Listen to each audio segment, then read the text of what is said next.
नमस्कार दोस्तों, स्वागत है आपका हमारे YouTube channel Pallavi coaching classes में। आज हम पढ़ रहे हैं एनईपी यानी राष्ट्रीय शिक्षा नीति 2020 से संबंधित कुछ क्वेश्चन जो आपकी ईएमआरएस की जो परीक्षा होने वाली है, जो कि आपको पता होगा डेट इसकी आ चुकी है 23 दिसंबर।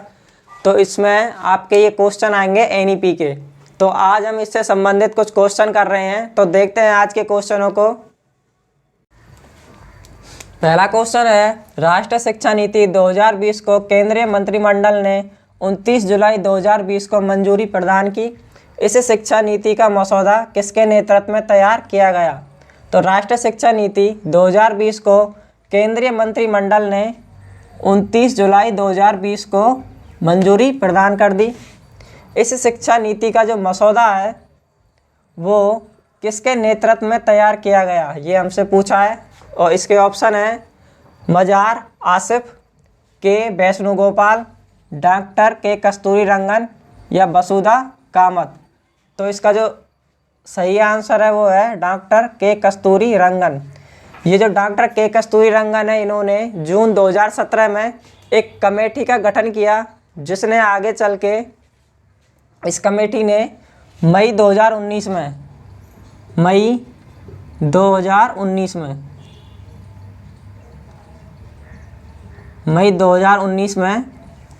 ये जो राष्ट्रीय शिक्षा नीति का मसौदा है ये प्रस्तुत किया।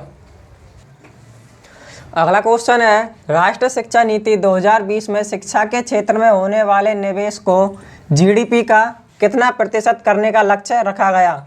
तो राष्ट्रीय शिक्षा नीति 2020 में शिक्षा के क्षेत्र में होने वाले निवेश को जीडीपी का कितना प्रतिशत करने का लक्ष्य रखा गया? तो ये कितने प्रतिशत करने का लक्ष्य रखा गया? ये रखा गया 6% का। अगला क्वेश्चन है, राष्ट्रीय शिक्षा नीति 2020 में 10+2 पैटर्न को बदलकर स्कूली शिक्षा का पैटर्न क्या किया जाएगा? तो राष्ट्रीय शिक्षा नीति 2020 में ये जो 10+2 का पैटर्न है, इसको बदलकर स्कूली शिक्षा का पैटर्न जो है ये क्या किया जाएगा? ऑप्शन है 5+3+2+4, 5+3+3+4, 5+3+3+2 या 3+3+5+4। तो इसका जो सही उत्तर है वो है 5+3+3+4। इसमें क्या होगा, देखो ये जो 5 साल पढ़ेगा, इसमें पहले 3 साल तो वो पढ़ेगा आंगनवाड़ी में और 2 साल पढ़ेगा 1 और 2 क्लास, 1 और 2 कक्षा, और फिर इसके बाद 3 साल वो पढ़ेगा 3 से 5, 3, 4, 5। इसमें वो अपनी मातृभाषा में सीखेगा।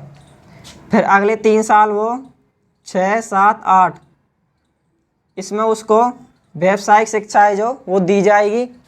और अगले 4 साल उसको 9, 10, 11 और 12, इसमें वो कक्षा 9 से ही जो अपना सब्जेक्ट चुनते हैं उसको चुन सकेगा, क्योंकि पहले कक्षा 11 से जो है सब्जेक्ट चुना जाता था और अब कक्षा 9 से ही वो अपने सब्जेक्ट चुन सकता है।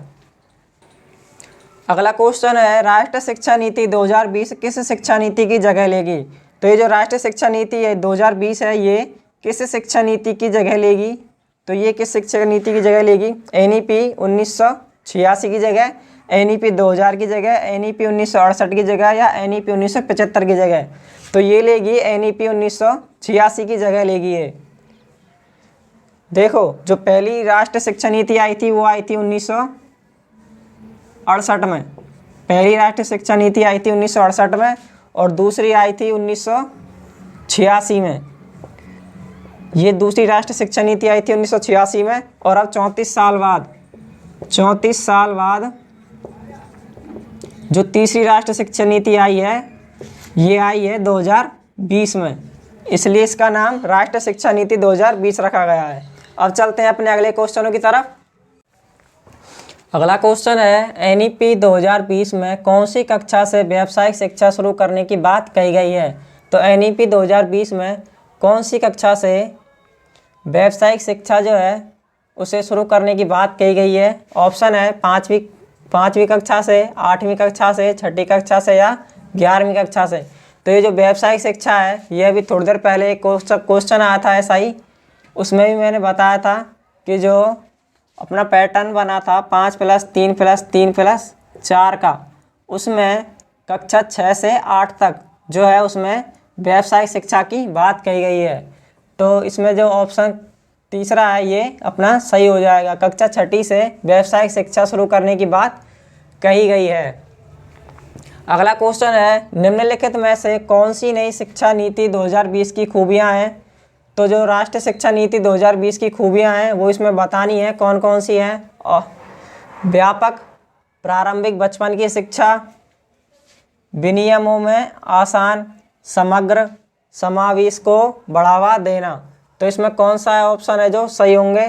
तो देखते हैं। ऑप्शन है इसमें 2, 4 और 5, 4, 5, 1, 2, 5 या 1, 2, 3, 4, 5। तो देखो इनमें से राष्ट्रीय शिक्षा नीति 2020 की खूबियाँ पूछी हैं। तो पहला है व्यापक, ये व्यापक है। प्रारंभिक बचपन की शिक्षा इसमें दी जाती है। विनियमों में आसान है, समग्र भी है ये, और समावेशन को बढ़ावा देना भी इसका काम है। तो ये पांचों जो हैं ये सही हैं। तो इसमें चौथा ऑप्शन हमारा सही हो जाएगा। अब अगला क्वेश्चन है, एनईपी 2020 ने छोटे बच्चों की प्रारंभिक बचपन देखभाल और शिक्षा के समग्र प्रावधानों पर जोर देते हुए भारत में स्कूली शिक्षा प्रणाली के लिए खालिस्तान का सुझाव दिया। तो एनईपी 2020 ने छोटे बच्चों की प्रारंभिक बचपन देखभाल और शिक्षा के समग्र प्रावधानों पर जोर देते हुए भारत में स्कूली शिक्षा प्रणाली के लिए खालिस्तान का सुझाव दिया। ऑप्शन है प्रारंभिक चरण, मूलभूत चरण, मध्य अवस्था या माध्यमिक चरण। तो इसमें जो ऑप्शन हमारा सही होगा वो होगा मूलभूत चरण। मूलभूत चरण में जो छोटे बच्चे हैं ये 5 साल के लिए जो हमारा पैटर्न है 5+3+3+4, इसमें जो प्रारंभिक ये है मूलभूत चरण, इसमें बच्चा 5 साल के लिए पढ़ेगा, जिसमें 3 साल के तो लिए आंगनवाड़ी में और 2 साल पहली और दूसरी कक्षा प्रारंभिक शिक्षा प्राप्त करेगा।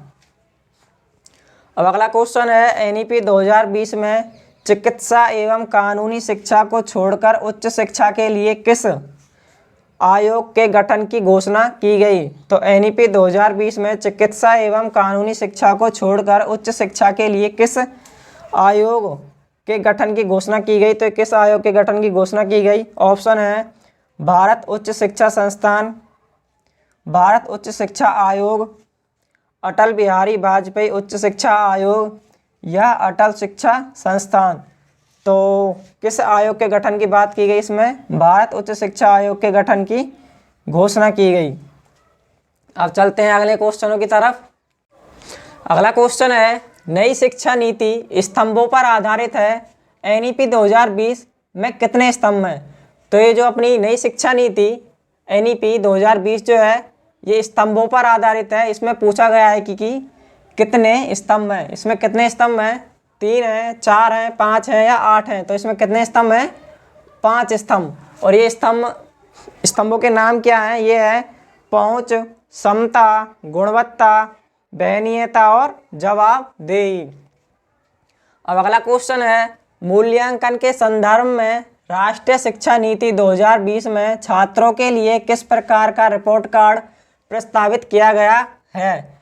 तो मूल्यांकन के संदर्भ में राष्ट्रीय शिक्षा नीति 2020 में छात्रों के लिए किस प्रकार का रिपोर्ट कार्ड प्रस्तावित किया गया है? तो किस प्रकार का रिपोर्ट कार्ड प्रस्तावित किया गया है राष्ट्रीय शिक्षा नीति 2020 में? ऑप्शन है रिपोर्ट कार्ड जो दूसरों की तुलना में छात्र के सापेक्ष प्रदर्शन को निर्दिष्ट करते हैं। दूसरा है वर्ष के दौरान कागज और पेंसिल परीक्षण में छात्रों के प्रदर्शन का रिपोर्ट कार्ड। तीसरा है 360 डिग्री बहुआयामी रिपोर्ट कार्ड। चौथा है योगात्मक एक आयामी रिपोर्ट कार्ड। तो राष्ट्रीय शिक्षा नीति 2020 में छात्रों के लिए जिस रिपोर्ट कार्ड को प्रस्तावित किया गया है वो है 360 डिग्री बहुआयामी रिपोर्ट कार्ड। तीसरा ऑप्शन सही हो जाएगा। अब अगला क्वेश्चन है, राष्ट्रीय शिक्षा नीति 2020 के अनुसार अधिगम खालिस्तान होना चाहिए। तो राष्ट्रीय शिक्षा नीति 2020 के अनुसार जो अधिगम है वो कैसा होना चाहिए, ये इसमें पूछा है। ऑप्शन है विषय वस्तु अभिमुखी, पाठ्य पुस्तक केंद्रित, प्रयोगात्मक या व्यवहारात्मक। तो राष्ट्रीय शिक्षा नीति 2020 के अनुसार जो अधिगम है वो कैसा होना चाहिए, वो होना चाहिए प्रयोगात्मक। अब अगला क्वेश्चन है, एनईपी 2020 किस पर बल देती है। ये जो एनईपी 2020 है ये किस बात पर बल देती है। ऑप्शन है परीक्षा के लिए पढ़ना, स्मरण आधारित शिक्षा, अभ्यास और ड्रिल या वैचारिक समझ। तो एनईपी 2020 है जो ये किस बात पर बल देती है, ये देती है वैचारिक समझ पर। अब चलते हैं अपने अगले क्वेश्चनों की तरफ। अगला क्वेश्चन है, दिव्यांग छात्रों की शिक्षा के संदर्भ में निम्नलिखित में से किस प्रावधान को राष्ट्रीय शिक्षा नीति 2020 द्वारा बढ़ावा नहीं दिया गया।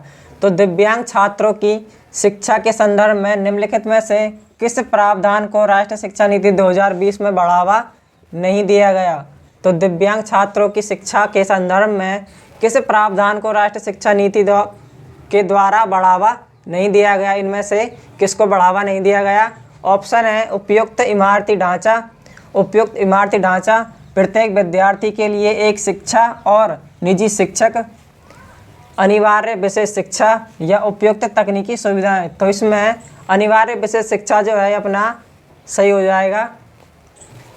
जो दिव्यांग छात्रों की शिक्षा के संदर्भ में जो प्रावधान है अनिवार्य विषय शिक्षा, इसको राष्ट्रीय शिक्षा नीति में बढ़ावा नहीं दिया गया। अगला क्वेश्चन है, राष्ट्रीय शिक्षा नीति 2020 किस पर बल देती है।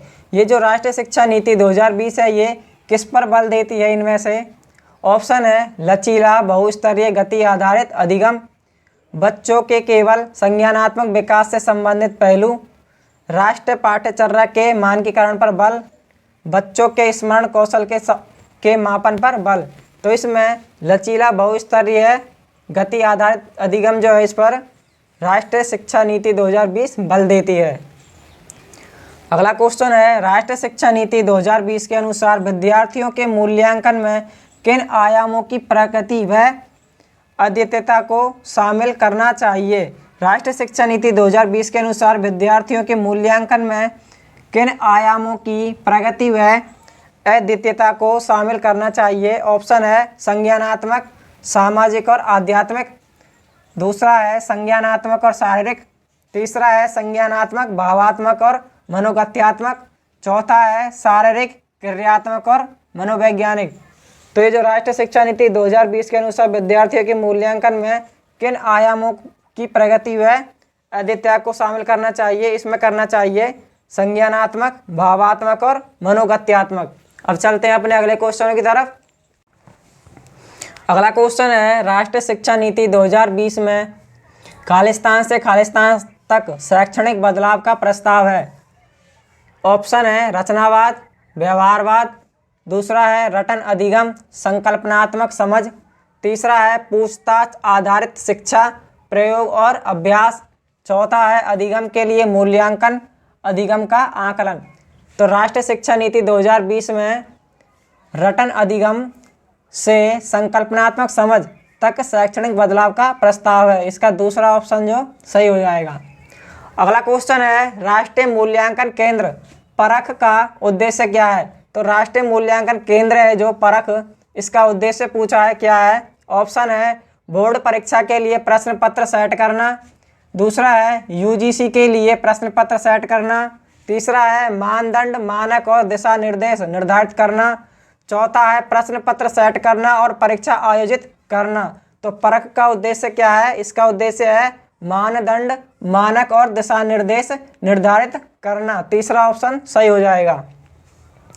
अगला क्वेश्चन है, राष्ट्रीय शिक्षा नीति 2020 के अनुसार उच्च शिक्षा में सकल नामांकन अनुपात को कितने प्रतिशत तक बढ़ाया जाना है। राष्ट्रीय शिक्षा नीति 2020 के अनुसार उच्च शिक्षा में सकल नामांकन अनुपात को कितने प्रतिशत तक बढ़ाया जाना है? तो कितने प्रतिशत तक बढ़ाया जाना है उच्च शिक्षा में सकल नामांकन? ये बढ़ाया जाना है 50%। अगला क्वेश्चन है, एनईपी 2020 अनुशंसा करता है कि सभी लड़कियों के साथ साथ ट्रांसजेंडर छात्रों के लिए समान गुणवत्ता वाली शिक्षा प्रदान करने के लिए राष्ट्र की क्षमता का निर्माण करने के लिए फंड का नाम क्या होगा? तो इस फंड का जो नाम है वो क्या होगा? ऑप्शन है जेंडर प्रमोशन फंड, लिंग शिक्षा कोष, लिंग समावेश कोष या लिंग रोजगार निधि। तो इसका जो फंड का नाम होगा ये होगा लिंग समावेश कोष।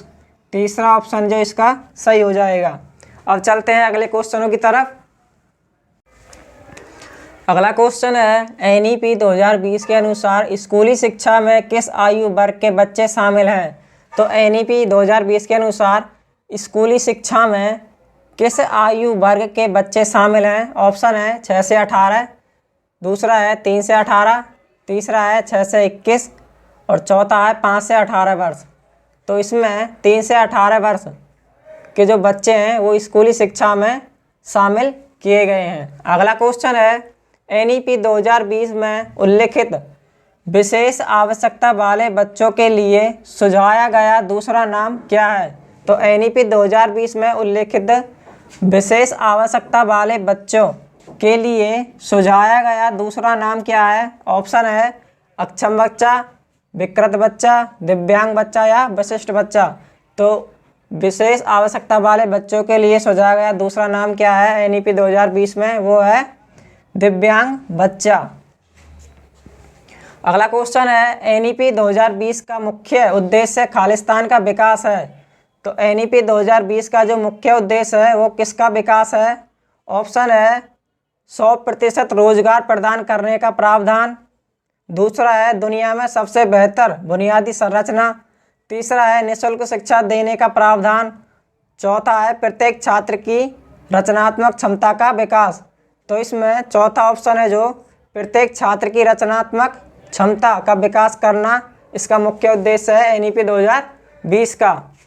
अगला क्वेश्चन है, निम्नलिखित में से कौन सा शैक्षणिक संगठन प्रारंभिक बाल्यावस्था की देखभाल और शिक्षा के लिए एनईपी 2020 प्रस्तावित शैक्षणिक संरचना तैयार करेगा? तो कौन है जो इनमें से जो शैक्षणिक संगठन प्रारंभिक बाल्यावस्था की देखभाल और शिक्षा के लिए एनईपी 2020 प्रस्तावित शैक्षणिक संरचना तैयार करेगा? वो है एनसीईआरटी है, एससीईएनटी है, एससीएसईडीसी है या एनटीएससी है। तो कौन है वो?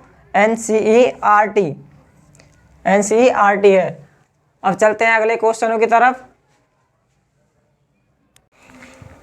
अगला क्वेश्चन है, एनईपी 2020 लागू करने वाला भारत का पहला राज्य कौन सा है?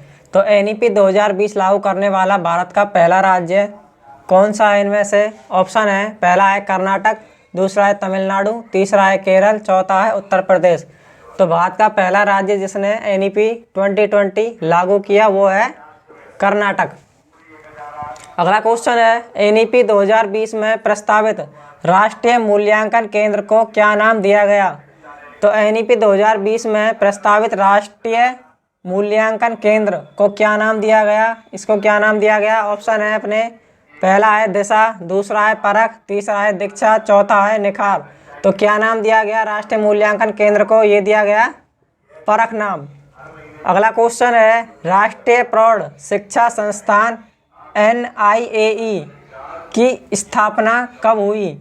तो राष्ट्रीय प्रौढ़ शिक्षा संस्थान NIAE की जो स्थापना है ये कब हुई? ऑप्शन है 1993, दूसरा है 1992, तीसरा है 1991, चौथा है 1990।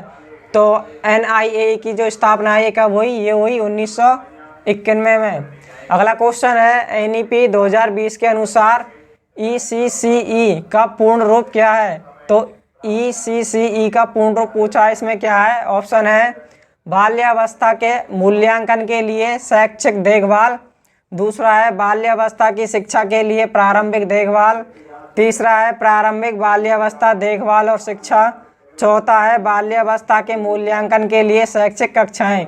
तो एनईपी 2020 के अनुसार ECCE का पूर्ण रूप क्या है, ये पूछा है। तो क्या है, प्रारंभिक बाल्यावस्था देखभाल और शिक्षा। तीसरा ऑप्शन है जो सही हो जाएगा। अगला क्वेश्चन है, भारत में नई शिक्षा नीति 2020 की घोषणा कितने वर्षों के बाद की गई। तो भारत में नई शिक्षा नीति 2020 की जो घोषणा है वह कितने वर्षों के बाद की गई। तो ये की गई, देखो, जो दूसरी है 1986 में की गई, तो इसके बाद जो तीसरी है वो 2020 में की गई। तो इन दोनों के बीच में लगभग 34 वर्ष का अंतर आया। तो 34 वर्ष इसका हमारा सही उत्तर हो जाएगा। जो एनईपी 2020 है वो कितने वर्षों के बाद आई, ये आई 34 वर्ष के बाद। अब चलते हैं अगले क्वेश्चनों की तरफ। अगला क्वेश्चन है, वर्ष 2020 में किस मंत्रालय का नाम बदलकर शिक्षा मंत्रालय कर दिया गया। वर्ष 2020 में किस मंत्रालय का नाम बदलकर शिक्षा मंत्रालय कर दिया गया। तो किस मंत्रालय का किया गया। ऑप्शन है मानव संसाधन विकास मंत्रालय, दूसरा है सामाजिक न्याय मंत्रालय, तीसरा है कृषि मंत्रालय और चौथा है उद्योग मंत्रालय। तो किस मंत्रालय का नाम बदलकर शिक्षा मंत्रालय कर दिया गया वर्ष 2020 में, ये किया गया मानव संसाधन विकास मंत्रालय का। अगला क्वेश्चन है, भारत की पहली शिक्षा नीति 1968 में अपनाई गई, उस समय देश के प्रधानमंत्री थे। तो भारत की जो पहली शिक्षा नीति है वो 1968 में अपनाई गई, उस टाइम देश के प्रधानमंत्री कौन थे। ऑप्शन है मोरारजी देसाई, दूसरा है लाल बहादुर शास्त्री, तीसरा है इंदिरा गांधी और चौथा है चौधरी चरण सिंह। तो 1968 में जब पहली शिक्षा नीति अपनाई गई तो उस टाइम प्रधानमंत्री कौन थे, ये थे इंदिरा गांधी। अगला क्वेश्चन है, राष्ट्रीय शिक्षा नीति के प्रारूप के अध्ययन के लिए राजस्थान सरकार ने किसकी अध्यक्षता में 3 सदस्यीय समिति का गठन किया। ऑप्शन है ओम प्रकाश शाश्वत, दूसरा है हरिकृष्ण आर्य, तीसरा है ओमकार सिंह, चौथा है दिया कुमारी। तो राष्ट्रीय शिक्षा नीति के प्रारूप के अध्ययन के लिए राजस्थान सरकार ने किसकी अध्यक्षता में 3 सदस्यीय समिति का गठन किया। तो किसकी अध्यक्षता में किया, ये किया ओमकार सिंह की अध्यक्षता में। अब अगला क्वेश्चन है, राष्ट्रीय शिक्षा नीति 2020 किन प्रमुख आधार स्तंभों पर निर्मित की गई। तो राष्ट्रीय शिक्षा नीति 2020 है जो, ये किन प्रमुख आधार स्तंभों पर निर्मित की गई, किन प्रमुख आधार स्तंभों पर निर्मित की गई। ऑप्शन है सबके लिए आसान पहुंच, दूसरा है समता, गुणवत्ता और वहनीयता, तीसरा है जवाबदेही, चौथा है उपयुक्त सभी।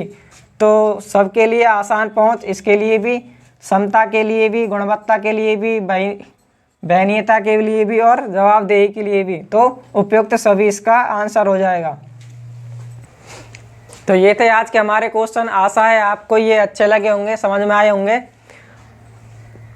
आगे हम अपनी अगली वीडियो में देखेंगे आगे सवाल 32 के बाद। तो हमारी इस वीडियो को ज़्यादा से ज़्यादा शेयर करें, लाइक करें और साथ के साथ हमारे चैनल को सब्सक्राइब भी कर लें।